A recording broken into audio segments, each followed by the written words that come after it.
Assalamualaikum warahmatullahi wabarakatuh. Saya Supriyanti, calon guru penggerak angkatan 9, akan memaparkan tugas saya modul paket 1.1 demonstrasi kontekstual mengenai pemikiran Ki Hajar Dewantara. Yuk kita tonton videonya sampai selesai. Salam guru penggerak, bergerak, bergerak, dan menggerakkan. Kita mengingat kembali biografi sekilas tentang Ki Hajar Dewantara. Ki Hajar Dewantara adalah pahlawan nasional, aktivis pergerakan kemerdekaan Indonesia, politisi, kolumnis, dan pelopor pendidikan bagi Bumi Putra Indonesia. Nama asli beliau adalah Raden Masuwardi Suryaningrat. Ki Hajar Dewantara merupakan pendiri perguruan Taman Siswa, suatu organisasi pendidikan yang memberikan kesempatan untuk para pribumi agar bisa mendapatkan hak pendidikan yang setara seperti kaum priai dan juga orang-orang Belanda. Ki Hajar Dewantara lahir pada tanggal 2 Mei dan tanggal lahirnya diperingati di Indonesia sebagai Hari Pendidikan Nasional. Pemikiran Ki Hajar Dewantara yang pertama tentang pendidikan. Tujuan pendidikan adalah menuntun. Pendidikan menuntun segala kekuatan kodrat yang ada pada anak-anak agar mereka dapat mencapai keselamatan dan kebahagiaan yang setinggi-tingginya. Yang kedua, guru diibaratkan sebagai petani. Jadi, pendidik diibaratkan petani yang menanam benih-benih padi, sedangkan murid adalah benih-benih padinya. Apabila petani, yaitu pendidik, menanam benih-benih padinya dengan penuh kasih sayang, merawatnya dengan penuh perhatian, maka akan tertuailah padi yang baik, pun sama seperti murid. Yang ketiga, sesuai dengan kodrat alam dan kodrat zaman. Pendidikan harus disesuaikan dengan kodrat alam, artinya berkaitan dengan sifat atau karakter dan bentuk lingkungan di mana anak berada. Sedangkan pendidikan harus sesuai dengan kodrat zaman, artinya harus disesuaikan dengan perkembangan zaman. Yang keempat, budi pekerti, watak, dan karakter. Pendidikan tidak hanya mempersiapkan siswa untuk menguasai ilmu pengetahuan saja, tetapi juga untuk mengembangkan budi pekerti dan karakter anak yang baik. Yang kelima, pendidikan yang berpihak pada murid, artinya pembelajaran sepenuhnya berpihak pada murid untuk mengembangkan bakat, minat, dan potensinya. Kemudian yang keenam, pembelajaran berbasis budaya. Kebudayaan adalah bagian dari pendidikan. Tidak ada kebudayaan tanpa pendidikan, begitu juga praksis pendidikan tidaklah stagnan, melainkan selalu berkembang dengan lingkup kebudayaan. Bagaimana peran guru dalam mengimplementasikan pembelajaran sesuai dengan pemikiran Ki Hajar Dewantara? Seorang guru sangat menentukan sebuah perkembangan dunia pendidikan di Indonesia, serta peran guru sangat jelas adalah memberikan pengayoman dan didikan yang baik dalam membentuk karakter diri siswa atau peserta didiknya. Dalam hal ini, dasar tindakan guru dalam menuntun murid adalah trilogi pendidikan Ki Hajar Dewantara. Yang pertama, ing ngarsa sung tulodo, di depan memberi teladan. Artinya, guru harus mampu membimbing serta memberikan contoh yang baik pada siswanya, baik itu sikap, perbuatan, dan pola pikirnya. Yang kedua, ing madya mangun karso, di tengah membangun keinginan, memotivasi, dan menyemangati. Artinya, guru memiliki hak dan peran penting dalam pendidikan, yaitu memberikan petikan semangat serta stimulus agar tercipta prakarsa dan ide dalam diri setiap siswa dalam proses pembelajaran.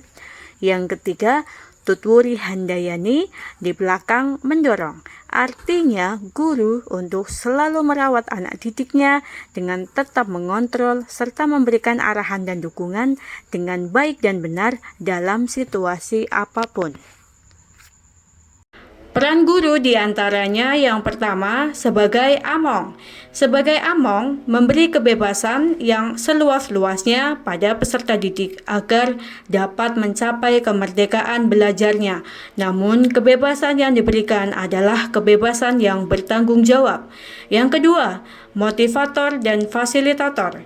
Guru harus mampu membantu peserta didik menemukan dan mengembangkan potensi terbaiknya. Yang ketiga, menerapkan pembelajaran berdiferensiasi. Guru harus mampu merencanakan dan melaksanakan pembelajaran dengan model pembelajaran yang berdiferensiasi, disesuaikan dengan kodrat alam dan zaman, serta pembelajaran yang menyenangkan dan berpihak pada murid. Peran guru berikutnya yaitu berkaitan dengan budi pekerti.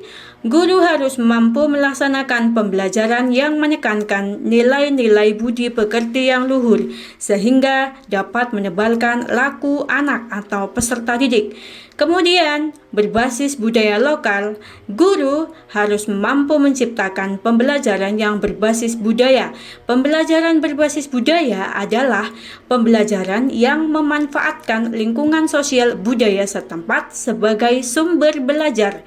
Dengan memanfaatkan lingkungan sekitar, berarti telah mengajak siswa untuk mengimplementasikan ilmu pengetahuan dalam kehidupan sehari-hari. Dengan demikian, pembelajaran menjadi lebih bermakna.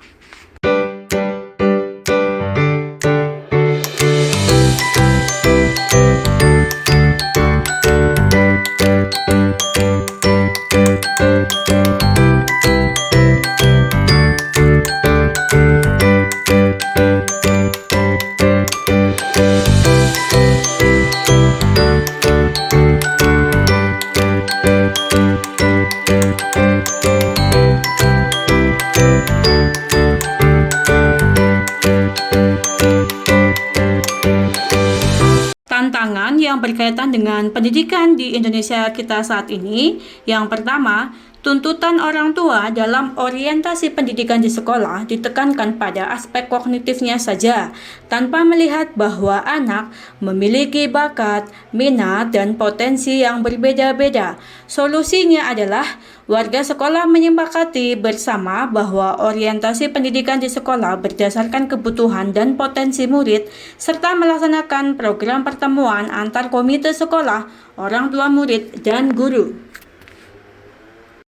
Kemudian tantangan yang kedua, pendidik harus lebih terbuka terhadap perubahan zaman dan perkembangan teknologi sehingga mampu untuk menuntun ke arah yang lebih baik. Solusinya adalah guru harus senantiasa mengembangkan dirinya melalui kegiatan pengembangan diri, yakni mengikuti pelatihan seperti webinar, workshop, baik offline maupun online, serta aktif mengikuti kegiatan pertemuan kelompok kerja guru. Yang ketiga, kurangnya pemahaman mendalam mengenai nilai-nilai budi pekerti, bahwa penanaman budi pekerti bukan saja dilakukan sekolah, namun lingkungan keluarga menjadi ruang bagi anak untuk mendapatkan keteladanan, tuntunan, dan pengajaran dari orang tua. Solusinya adalah melaksanakan program pertemuan antara orang tua murid dan guru, menyelenggarakan pendidikan orang tua sekaligus menyelaraskan pemikiran dan pemahaman tentang pendidikan budi pekerti. Itulah pemaparan dari saya mengenai pemikiran Ki Hajar Dewantara serta implementasinya dalam pendidikan di Indonesia. Terima kasih. Salam semangat Ibu dan Bapak Guru hebat. Wassalamualaikum warahmatullahi wabarakatuh.